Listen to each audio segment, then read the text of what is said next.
Hi, hello.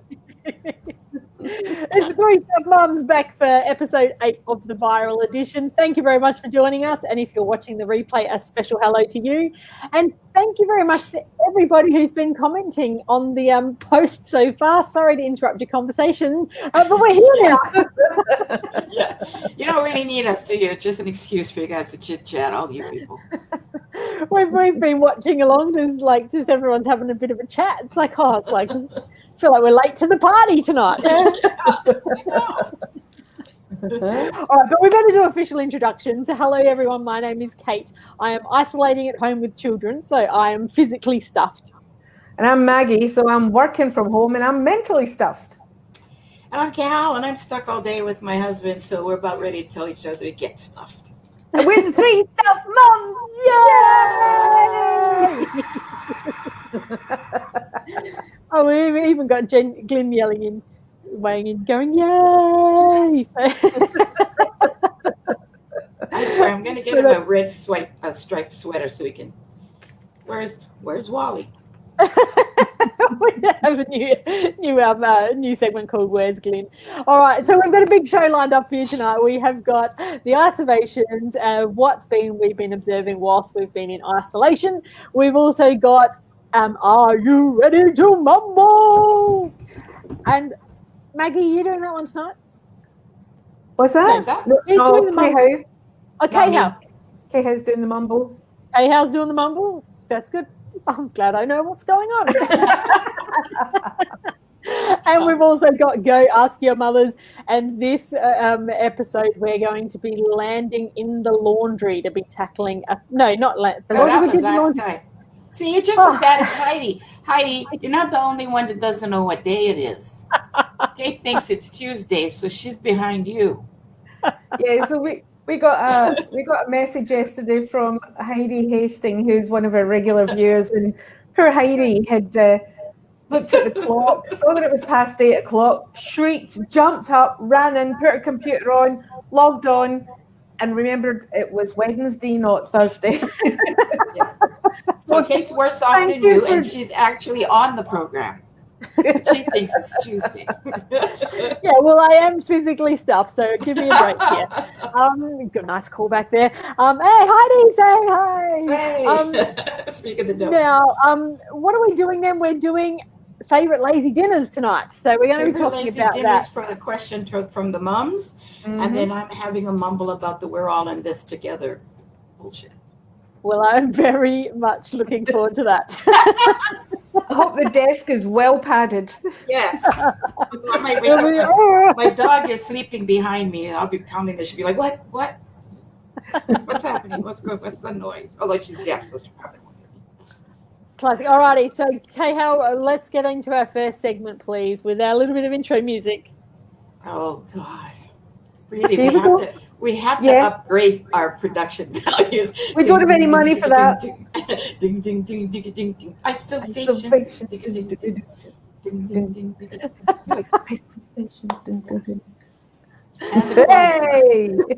Alrighty, so isolations for this week. Maggie, what have you been isolating? Well, I've actually got, I don't know if you'll recall our conversation on Tuesday. Maggie's got a callback. Yeah, got a callback. Ring, ring. Ring, ring. I was talking to Stephen yesterday about that. And back on Tuesday, I was saying how the football games, once they get started, they're going to take a lot longer because they're going to have to sanitize the balls every time you throw them and catch them and everything. And I was talking to Stephen about that. And he said, yeah, but Kate and Kehau said, they can just wear gloves. And at first I thought, yeah. And then I thought, no. It's like, it's going to be the same argument as when you ask a guy to wear a condom. Oh, but I can't feel the ball properly. Oh, no, I'm not wearing gloves. And I'm clean anyway. It doesn't matter. It's like, no. So my argument still stands. Wash your balls, folks. That's the lesson. And sanitize them. Sanitize the balls and wear gloves. All right. And I've been. What about you, Kehau? What have you been isolating? I got nothing. I don't go anywhere. I don't see anybody. I don't do anything. I have nothing. I got nothing. It's a quick 2-day turnaround between the Tuesday and the Thursday show. It's too much. I blew it all last Tuesday. I got nothing. You need to put a memo in your diary on Wednesday. Go out. Yeah.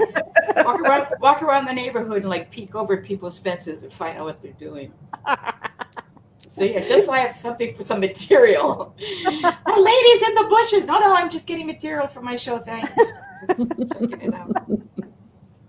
Well, I have isolated this week that our hands are getting really sore from all the sanitizing and the hand washing, and my poor daughter's got like big, just sort of like red starting to get quite scaly and stuff, and so it's just like, can we stop with the hand washing and the hand sanitizing for a little bit, because we just need the hands to go back to normal. So well, there you go. Gloves again is the answer. Our big pot of Nivea. Yeah. What's that? Big pot of Nivea. A big pot of Nivea. Moisturize. Well, see, that's the thing. See, if they're gonna have, that's the thing. If they're gonna have all these hand sanitizers, then next time they should have like, on your way out, on your way in, you sanitize. On your way out, you get the hand lotion. You know what I mean? On the way in, you sanitize. On the way out, you moisturize. Moisturize. There you go.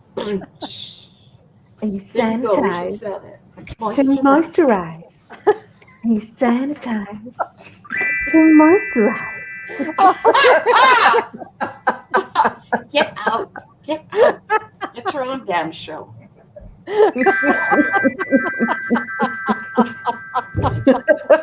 Has no clue that there's music for his segment. Don't tell him. He won't know. By the time he gets back to his office, it'll be all over. All right, pretend that we're serious so that he won't know what's going on. All right. All righty, so guess what time it is? Huh? What time is it? That's what time it is. It's time to mumble. It's time to mumble. Oh, Rod, come on. Hang on. Before we get in there, Rod Lewis, husband and wife, was that moisturizer or lube? Rod! He's a sick puppy. Oh, damn it. The gig's up, ladies. He saw me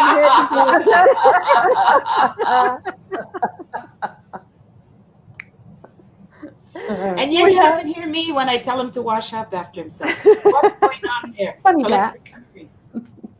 We have been doing that for quite some time, so unfortunately the gig is up. Yeah.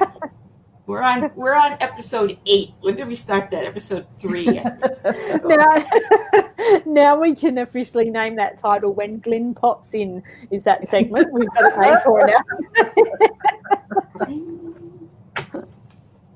Alrighty, but now it is time to get the boxing gloves on and get ready to see again. Gloves is the theme. Boxing gloves, ring gloves, gloves. We need a glove sponsor. Well, alrighty, so take it away. Ready to mumble. Alrighty. Tonight, my mumble is about this "We're All in This Together" campaign, and it's been irking me for several weeks since it all started. And the main reason is because, I just get really irked when people who still have really well-paid jobs are telling us, patting us on the head metaphorically and saying, "Don't worry, we're all in this together." Are we really? No, we're not. Theoretically, we're all in this together, but we're not all facing it the same way. Some people are doing it tougher than others, right? So we're not really all together. I mean, let's put it this way. When the Titanic was sinking, theoretically, everybody was in it together. Right? They were in the same boat, yeah. They were in the same boat, but some people were in first class and they got lifeboats. So that would be akin to having all the rich people rowing away from the sinking ship, telling the people in steerage, "Don't worry, we're all in this together. Just hang in there." If that was me, I'd be like, "All right, you really? I'll jump off the ship. I'll land in your lifeboat, punch a hole in your lifeboat. And as we're all sinking into the icy water, I'd be like, okay, now we're all in this together. Now it's equal." You know what I mean? So I get it. You need a national campaign. You need to put the face of the educational campaign out there, and theoretically, because people are celebrities, they're well known. People probably listen to them more. Some of them are actually liked, and some of them are actually. I get it. Some of them are well loved, and you do want to have the voice of somebody out there. But you know what? I think we should have people that look like us telling us to hang in there. I would rather see, rather than somebody that's sitting there on their 20-acre hobby farm telling us, we're all in this together and, wash your hands. I don't mind education. I don't mind getting advice, but I'd like it served up with no side order of patronizing.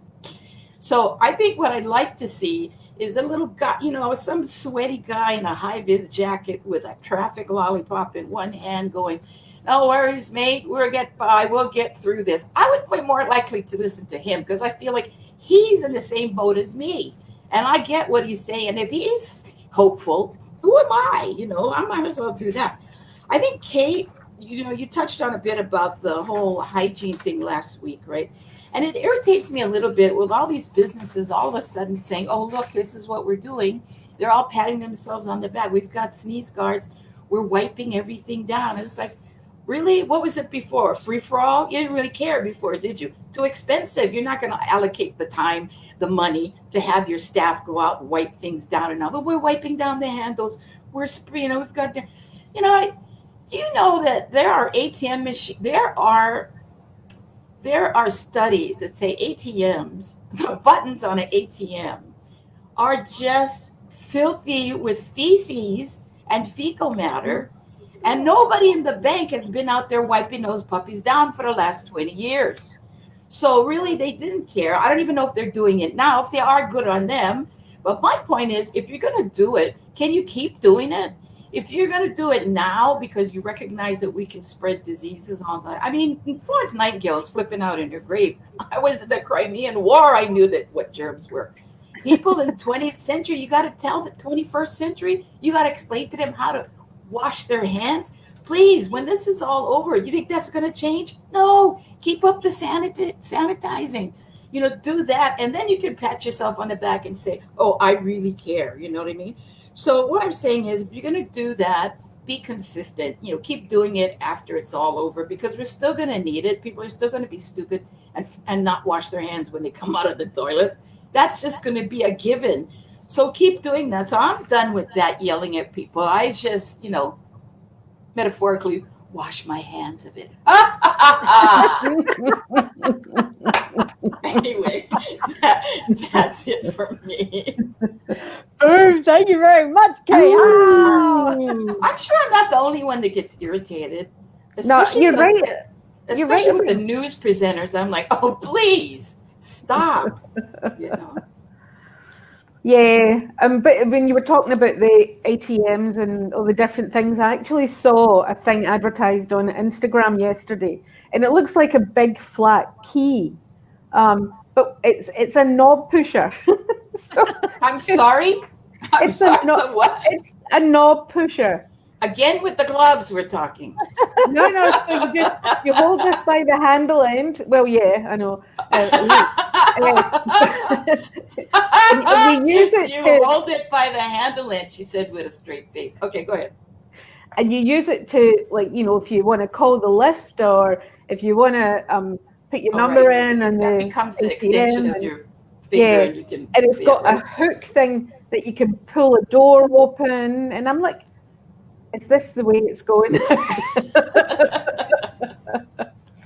Well, apparently, people can't learn how to wash their damn hands in the 21st century. Jesus, amazing. I just feel like the people who make prosthetic arms have been working so hard for so long to make that exact thing, and we're now just taking the piss and using it with a fully functioning hand. Yeah, right. True. Oh gosh. No, but seriously, I can't be the only one that gets pissed off. I can't look at those commercials anymore. If you want to know how long washing your hand, 20 seconds, just sing happy birthday. And if you want to be really clean, sing happy birthday twice. Fuck off. Yeah, happy birthday to you. Get out. I poop. So they're one of our PG ratings. Sorry. No, I think that it was completely justified in the context, Kehau. It reminds me of a couple of Easters ago where I saw a meme around Easter time of the Pope with his gold big hat and his gold fancy robe and his solid gold cross. And the meme was basically saying, pray for starving children while I hold this solid gold cross. And it's a little bit like that with this. It's like the people who are sitting in their big hobby farms and their mansions are like, yeah, this is terrible. We have to stay home. And I'm like, yeah. Yeah, boy, things are tough over there. Yeah, exactly. But I've heard of ridiculous things like a friend of a friend's living in the UK and is in a big share house with about 13 other people. And her room is basically, she literally just sleeps there, and she's out and about the whole entire time. Her bedroom doesn't even have a window. It's got a porthole to the lounge room. And she's been stuck in there for 7 weeks, and you just go, how could you? Oh, good heavens. Yeah, it's like we're all in this together. We might all be in the same storm, but we're definitely not on the same boat. Yeah, exactly. That's what I'm saying. It's like the Titanic. Yeah, sure. We're all in the same boat, right? Sure. But we're waving you goodbye as you're getting rescued, and we're going down with the ship. No, I don't think that's. It was how they romanticized all the stuff that was happening in Italy. The people in the in the apartment blocks, and singing, but they come out onto their balcony and they play the cello and the piano and the opera singing. And man, if that was my neighbour and I was crammed up against them 24/7, I'd be knocking the walls, telling them to shut this up. Yeah, it's like, a bit of quiet, please, a bit of quiet. Yeah, my ears are trying to socially distance themselves from your noise. Back it off. Oh, classic. Grumpy. We're so grumpy tonight. It's like let the mumble. It's getting to us finally. Alrighty, so now it is time to go ask your mothers. So these are the questions that you never ask your dad. You always, if you do ask your dad, dad will say, go ask your mother. So we are answering all of those questions for you. So tonight's question, let me just pull it up, is, we feel like we need a drum roll. The suspense. Okay, so our question tonight is, this is the right one, isn't it? What is your favourite lazy dinner? Ooh. Because we have got the restaurants off the table at the moment, and we're not able to go out and just give ourselves a treat off and the night of cooking. We're all getting a little bit lazy and a little bit arse of it. And to be fair, if you're a mum, you've been cooking meals for 30 years, you're probably getting ready for a lazy dinner, not even because of isolation. So, ladies, what have we got? What have we got? What tips have we got for what is our favourite lazy dinners? Takeout. Takeaway. That's my favorite lazy dinner. People say, what's your favorite recipe? I'm like, directions to the nearest restaurant. A couple of the pubs in our area are open only for takeaway, which is fabulous because they're both the two pubs that we often patronize both have takeaway options, which is really good.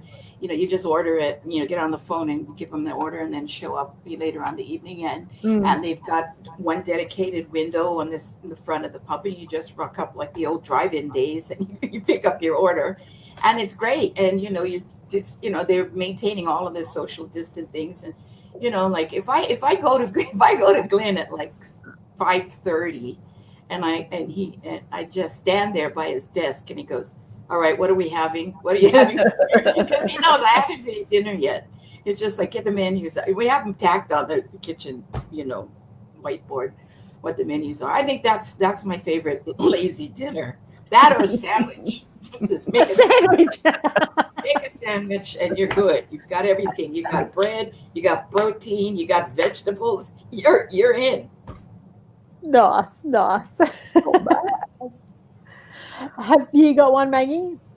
Well, I learned this one actually from Stephen, who is the main cook in our house anyway. Not so much a dinner, but it's a lunch that I go to on a semi-regular basis because I'm still trying to eat healthy. As we get, as we're stuck in the house more, and I'm trying to keep the treat stuff for treats, but eat healthily the rest of the time. But one of the lazy lunches that I've learned is, so 2-minute noodles. Yes. Yeah. So you get your 2-minute noodles and you put them in to soak in some boiling water. Well, at the same time, add in some frozen sweet corn and some frozen peas. And instead of 2 minutes, leave it for 5 minutes. And then when you go to get it and drain it and stir the lovely flavour sachet through it, you're also getting all your nice stuff from your veggies. You're getting the roughage from the sweet corn, because you know that comes out the same way it went in, no matter how much you feed it. So it's really good for you. Keeps it moving. Georgie says that's why they call it a whole food, because it's the whole beginning to the end. It's, But those are really good, those 2-minute noodles, though, because you can, once you soften them up, you can stir fry with vegetables. And use that sachet. So, Yeah, if you want to keep faffing, you can do that. Yeah. But if you just want to do like boil the kettle, pour them in, you could do tinned veggies as well, but it's probably too much to open a tin. Just a handful of, I just look what's in the fridge, frozen, chuck them in, leave them a bit longer because they are frozen and they'll cool the water a wee bit.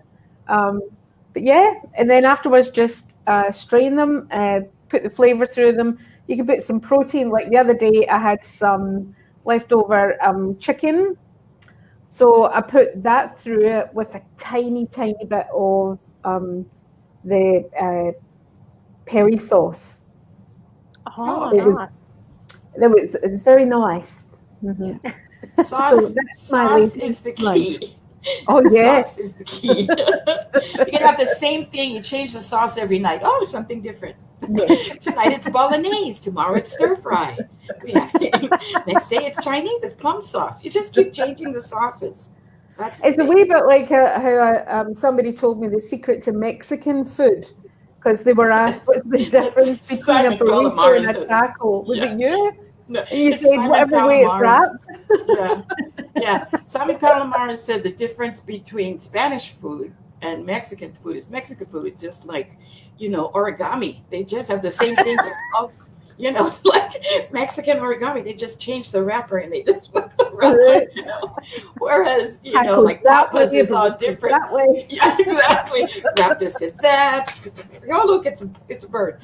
It's just all different. But he said that's the only difference. The flavor is all the same. Yeah, that's right. That's brilliant. We've got Susan said that carbonara with mac is nice. So that'd be handy. That's a good one.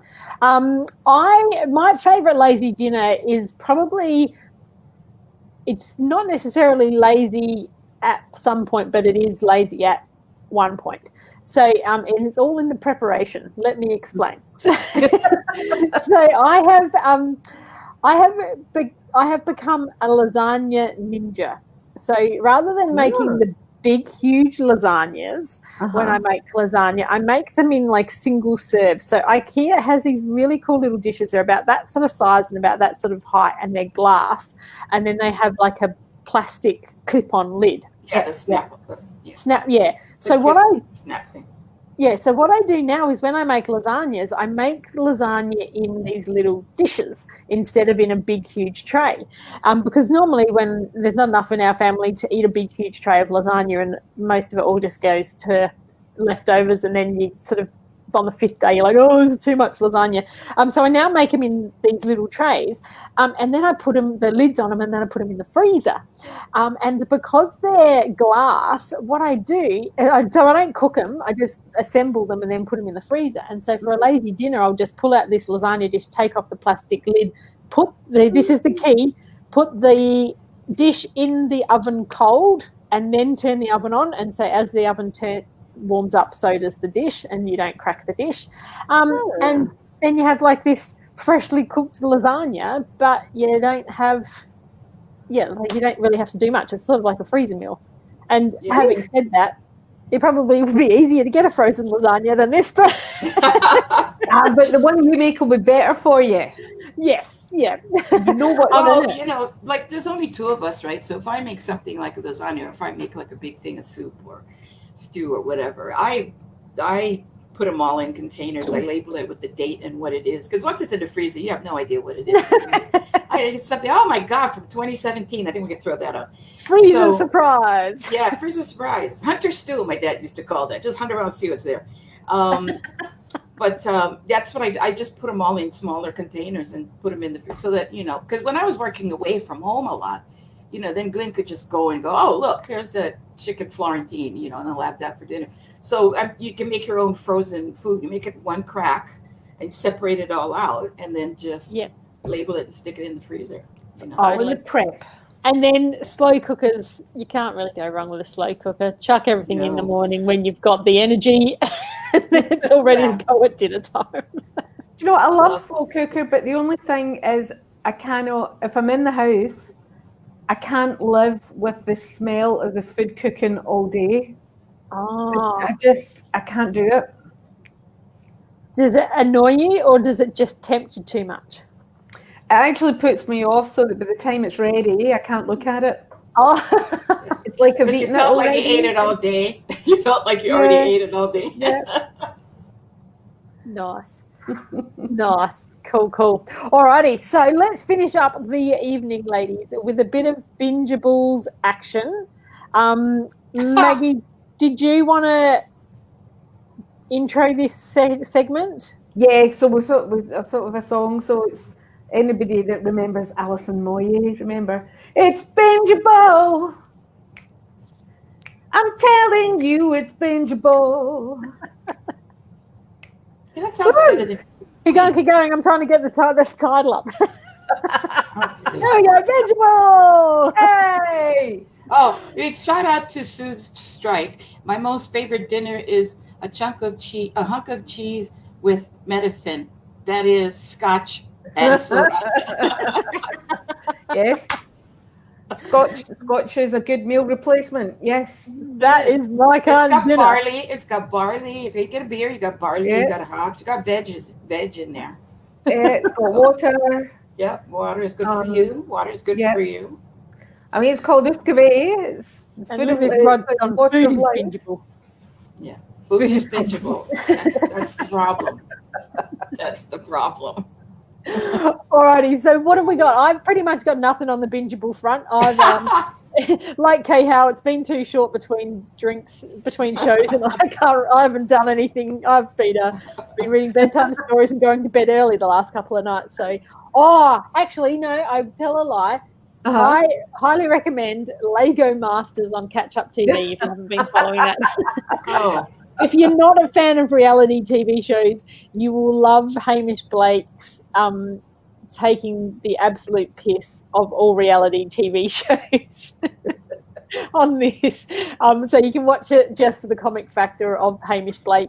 But otherwise, the Lego, if you are into Lego, it's quite fun as well. But just as an example, there was 2 teams last night on the episode that we watched. It wasn't shown last night because we're doing catch-up TV. But there was 2 teams that were having a build-off, and so it was an elimination build-off. So whoever won got to stay in the competition, and whoever lost got booted out. And Hamish has everybody up on a platform, like all the people who are still in the show but are not competing in the build-off are up on this elevated platform, and he's like, because it is a requirement when there is 2 teams fighting for elimination that all the other contestants have to be elevated. So we have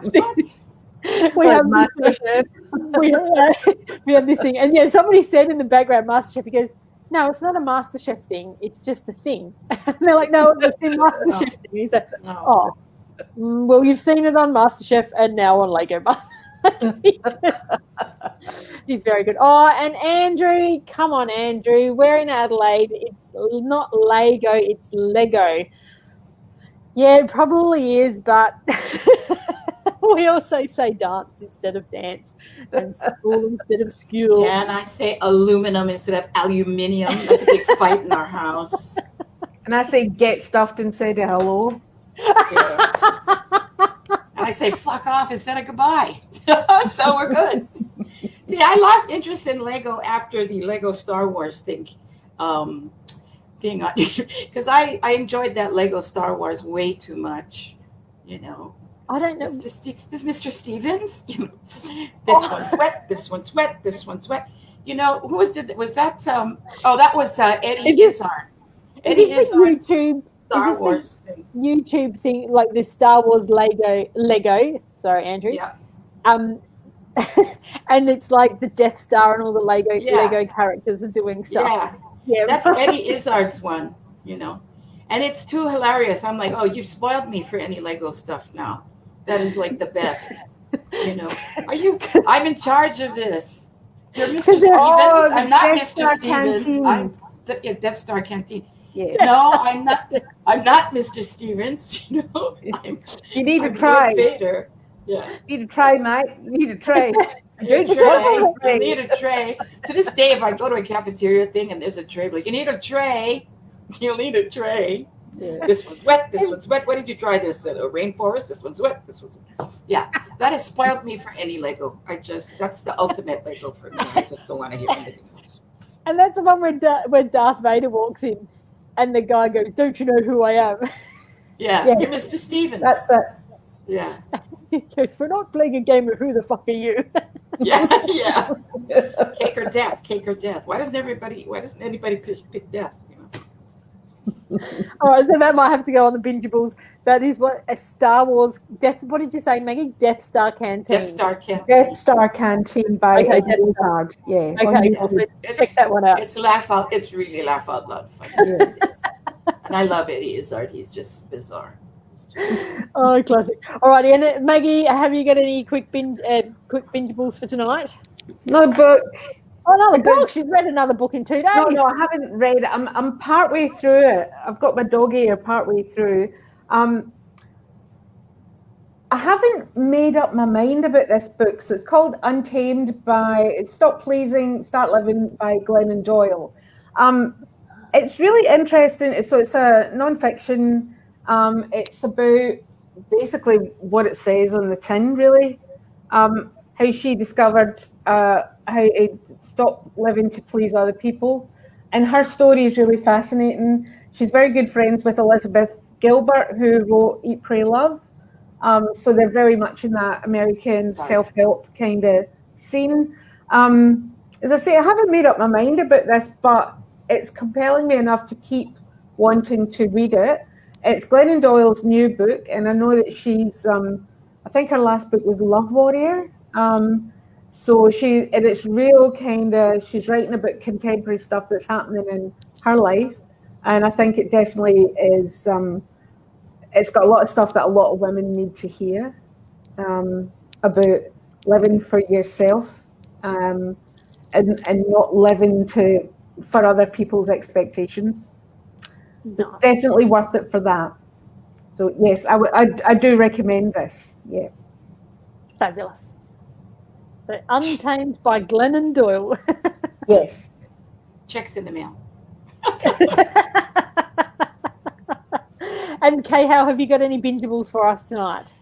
No, not really. I mean, I tend to read, because I read, there are two things I read. I read things that are instructional for me or inspirational, and then I read things that my pleasure reading, oddly enough, is murder mysteries, because I like the puzzle part. I like to figure it out. So I'm really hooked on all those. And then, after a while, I went through all the Colin Dexter books. And then after Inspector Morse died, I'm like, and then he died. I'm like, what the hell is going on here?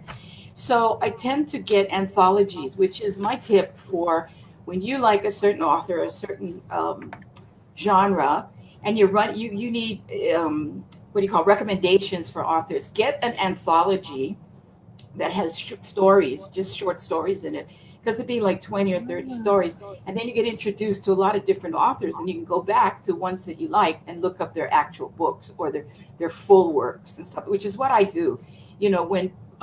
When I like something and then I find out either the author's died, and then I tend to, if I like somebody, I like read through everything that they've written. And then I'm like, hurry up, you haven't written anything in a year, let's move it along, I got something to read. And so then I go to an anthology and I find other authors, and then I like stalk them as well. So it's a good tip for when you're interested in a particular thing. You just go to the anthologies, and it gives you a lot of new authors to look up. So I've gotten some good Nice. good tips from anthologies. Yeah, some new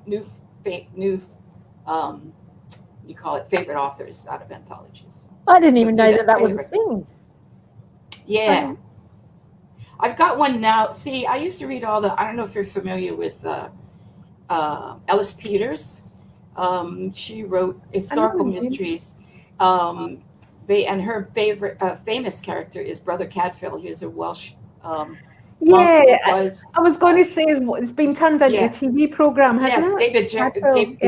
David, what you call Jacoby. Jacoby, yeah. He played him, and it's a monk in the medieval times, and he's an herbalist, but he was in the Crusades, and he saw enough in the Crusades where he preferred to cure people instead of kill them. So it's all he becomes like a medieval sleuth with murders, and he uses that as background. And she was really well known and well loved, but not only by her audience, but by other authors. And when she passed away, there's a big void. And so she sort of paved the way for a lot of historical mystery authors. And so I just got an anthology, there you go, of mystery authors who were writing about that type of thing, where it was an ode to her and how she kind of brought historical mysteries to the fore. And so there's stuff like by Stephen Saylor, who has a Roman guy called Gordianus the Finder, and he's in Roman times, and there's other people who are in the 1920s, and there are people in the 40s. So it's really a good overall thing of puzzle making whodunits, and I love it. I love historical mysteries. So yeah, that was really helpful. Yeah, fantastic. That's great. All righty. Well, ladies. Oh, it's time to go already. My goodness. I think it is time to go. See, that's pretty much it for our show this afternoon. Gosh. And so we're going to be back again for the viral edition on next Tuesday evening at 8 p.m. Adelaide time, which was, I don't know if it's 8:30. I don't know. Does anyone know what time it is Sydney time? No. Work it out. 8:30, I think. It's a half an hour ahead. So 8:30 Sydney time, 8 o'clock Adelaide time. What time is it in Scotland, Maggie? Do you know? Because they're 8.5 behind us. So if we're at 8, it'll be 11:30 a.m. in Scotland. There you go. Fabulous. Have that tea and sit down with us, or scotch, whichever. I don't know what you're drinking at 11:30 in the morning, but whatever it is. And what about you, Kehau? What time is it going to be in Hawaii? It's like, I always used to say Australia is a day ahead, but 4 hours behind. So whatever 4 hours behind is yesterday, it's where they are right now. So maybe. But I always, but you know what? Just the beauty of this is, don't ask me. I can't even know what time it is now. The beauty of it is that the videos are available online all the time. And once we do it, it's on our page. So feel free to tune in again. If you have comments about anything that we've done, please feel free to tell us you liked something, or you have another book that you'd like us to read or give a shout out to, or whatever, or a movie, whatever like that. We'd be happy to hear it. We'd love to hear what your bingeables are and what your thoughts are about different stuff. Fantastic. And Glenn's just said it's 1:09 a.m. in Honolulu now. So I guess we start at 12:30 in the morning in Honolulu. Yeah. So, hi, if you're watching live in Honolulu. Yeah. Some of my friends probably just going out now. That's it. Yeah.